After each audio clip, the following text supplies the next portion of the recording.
Hey, how's it going? And this is part 2 where we left off before we recorded out our first clip. And so that's all done. So if I click down here on the bottom to front and I hit play, we can't really see anything. So what we'd have to do if we want to see the video is if you come up here where it says Cine Camera Actor and it says lock Cine Camera Actor to select viewport, we click that and then we hit play, we can see what we recorded already with our first clip. And that's really cool. It's super cool once we get hang of things. Okay, so now what we're going to do is we're going to make a second clip. I can click off this to put it back in the standard viewport. We're going to go to our content browser. And so this is shot 1 that we just did. Okay, so now if we click here, we can double click this and it'll take us into the sequencer sometimes. If it doesn't, you just click on the tab and come to the sequence. So now we want to make a second shot. So we got our character in the scene. This is basically like a blank scene. So this is with the mesh, skeletal mesh, our person we swapped out in the first clip. That's why she looks so weird. She's just in that frozen position. So what we can do is do what we did before. We can come to track, and all we're doing in this is we're creating an animation track. This has really nothing to do with filming yet. So we're going to come in here and we're going to go to third person character and add her. And this is just, again, an animation track. We're not filming anything. We're just creating an animation. We need to add a camera to create filming. What we can do here is we can go to animation and we can add that idle animation again, which is third person idle. Now she's animated, but you can see it's only by default, it only brings in a 75 frame animation. We can click and drag this all the way to the end. And now we got 150 frame animation of her just standing there. So now what we want to do is get a second shot. So what we need to do is we need to bring in a camera again, and we can do it just by clicking here, and that brings in our camera.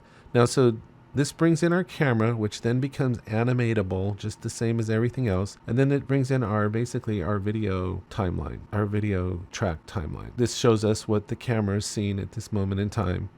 And then if we click on camera, we can animate the camera move just as the same as we can animate any other actor or object that we bring in the scene. So what we want to do is we have that scene in the first shot. Now remember, we're on the second shot right now. We have the pedestal up move. What I wanted to do was just get a reverse angle of this character's face. So what we can do to do that, there's 2 ways to move the camera. Now remember what I showed you before, that when we bring in the camera, it automatically puts us in pilot active mode, which means that we can use the WASD-QE functionality to fly through the scene from the point of the view of the camera. I don't necessarily like to shoot that way, but we can try. One thing that you probably want to do is slow down the camera because it moves really fast and it's harder to control. So we can bring this down to, let's say, a 1 for the camera speed. Okay, now if I hit, I think, left click and W, I can go forward like that. And then I believe I can right click and orbit around, and there's our character. And I'm just hitting left mouse button and S to zoom out. And then I can hit A, I think, to go sideways. And this is the shot essentially that we want. And notice that we're on the first frame here. So that's one way to move around. It's a little different for me, but that's how you can do it. Now you notice she looks out of focus right now, and we'll just leave her out of focus for right now. If we come up here, I don't know what happens, but sometimes this thing moves around. If we create a keyframe by accident, we can click on it and simply hit delete and get rid of it. Okay, because I don't know how that moved. So this seems to be the position that we're looking at her from right now on the camera. So what we can do is, if we want to bring that into focus, what we can do is, there's a couple things. So we've got the camera where we want it right now. So we can come here, if we're under camera, transform, we can create a keyframe and then lock that position in on the camera on the first frame, basically. And then if we look under camera component, we've got focus again. If we click on that track, we can come over here, and using the eyedropper, we should be able to focus her up there. Let me try that again. I don't know, you have to be careful sometimes because when you're focusing, it'll shift different things around. So probably like about our eyes.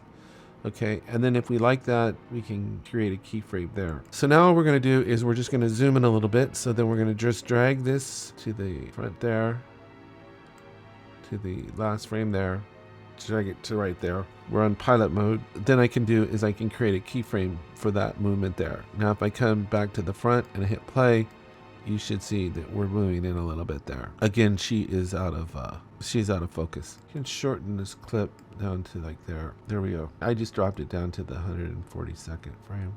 So let's see if we can get this in focus then. So now if I click on here, let's see if we can get her in focus. And a focus, eye drop. So I don't know why this is not going into focus. I should be able to eye drop on her. So let me just see if I can adjust this manually and get a focus. Yeah, so I don't know what's going on with that eyedropper. I wasn't able to get a good focus. So like on my transform here, there we go.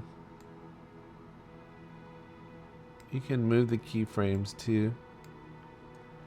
Okay, so this will be our shot. So if I scrub through the timeline, see how I'm going past the animation. So I'm just trying to bring the clip down to right there.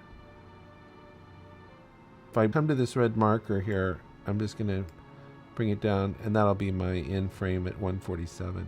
And so we'll have our animation and we have our clip, and I'll just play it back to get what I like, just the part that I like. Okay, and then let's say I wanted it in focus in the beginning. I could come here on this keyframe. I'm just gonna adjust the focus by eye here. Okay, because this eyedropper wasn't working for me.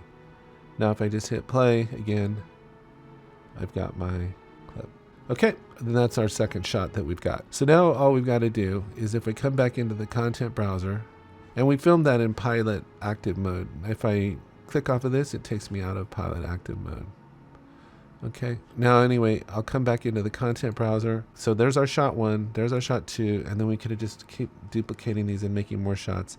But I'm going to come into the main sequence that we had, and this is just another blank animation video timeline. If we go to track and we go to shot track, I can click that. And if I click here, I can add the shot 1 like that. And now what I can do is expand this out I'm just clicking and dragging to drag out my frames, and then I can move this. I can go to the shot track and add shot 2, and there's shot 2. And I can literally just click and drag this up onto this timeline here. And then you'll see I can drag the playhead. There's this red marker, and I can pull that out all the way to the end of my clip. That's how I keep going here all the way, dragging it out. And then I have my shot 2. So I got shot 1, shot 2. If I come back here, I bring the playhead back. Let's say move it to the front. And I got to click this to lock viewport to shots, and then I hit play. You'll see my completed sequence there. It's cool once you get the hang of it. Trust me, it's super cool. Now the last thing I'm going to show you is if we come in here to, I'm going to say that's a clapboard, right? That's go here. We would go for our output format. We would go to PNG. And the compression quality, and I can change this to 1920 by 1080, and you can also change the frame rate to your liking. This is going to be for NTSC. Of course, you just save it out in your folder, and you just go capture movie, and you can save this save selected. It'll capture this whole sequence. It is cool, I have to say. It is super, super cool, but it's just getting a conceptual understanding of what's happening and getting past all the little quirks and gotchas and things like that. But I really think Unreal is fantastic. Certainly the price is right, and there's so much you can do with it that you can basically make a feature-length film with it. But there's a lot to learn, and hopefully, like I said, by creating these videos, we're going to learn it. So thank you so much for watching. I really appreciate it, and I'll talk to you next time.